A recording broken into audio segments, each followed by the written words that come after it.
who would you compare yourself to, current or past politician or celebrity figure that kind of has your views? And what are your political? How would you define yourself politically? Maybe George Clooney. I don't know. I'll tell you, what I'm all about is getting good things done. Slate magazine said I was the most effective member of Congress. Business Insider said I was the most productive member of Congress. I've actually written more bills than any other member of Congress in the past 4 years. I've passed more amendments than any other member of Congress, and there's over 120 pieces of legislation that I wrote that passed the House. There's many of them that actually became the law of the land, and that's extremely unusual in Congress. So what I'm all about is getting stuff done.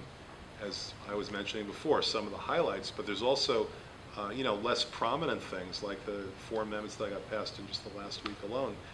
The person who was the champion of getting legislation through the House before me was, this may surprise you, Bernie Sanders. We forgot about what politics is all about. Politics is all about who gets what. And what the voters want to hear from you is, what are you going to do for them?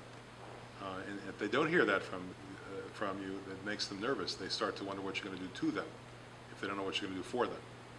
And unfortunately, in both parties, what we've seen is relentless attack ads and nothing else.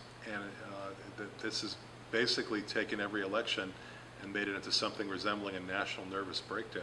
Jewish Pope, that's an elective office that people don't often think about, but Are you supporting I don't Ellison? think I'll be getting that job either. Are you supporting Ellison? Allison's not running for re-election. Keith Ellison. Oh, Keith Ellison. No, I'm not supporting Keith. Who do you think will win that race? I think that Perez got off to a late start, but I think that he is regarded as more of a collaborative figure than Ellison, and I think that in behind the scenes, at least, the president's support will loom very large. I mean, people recognize that the president is essentially the big gun of the Democratic Party right now, and all the evidence shows that he'd work much more closely with Perez and spend more of his time and attention promoting Democratic candidates than he'd be willing to do with Ellison. How will Obama go down in history, do you think? Moderate? In the middle. In the middle?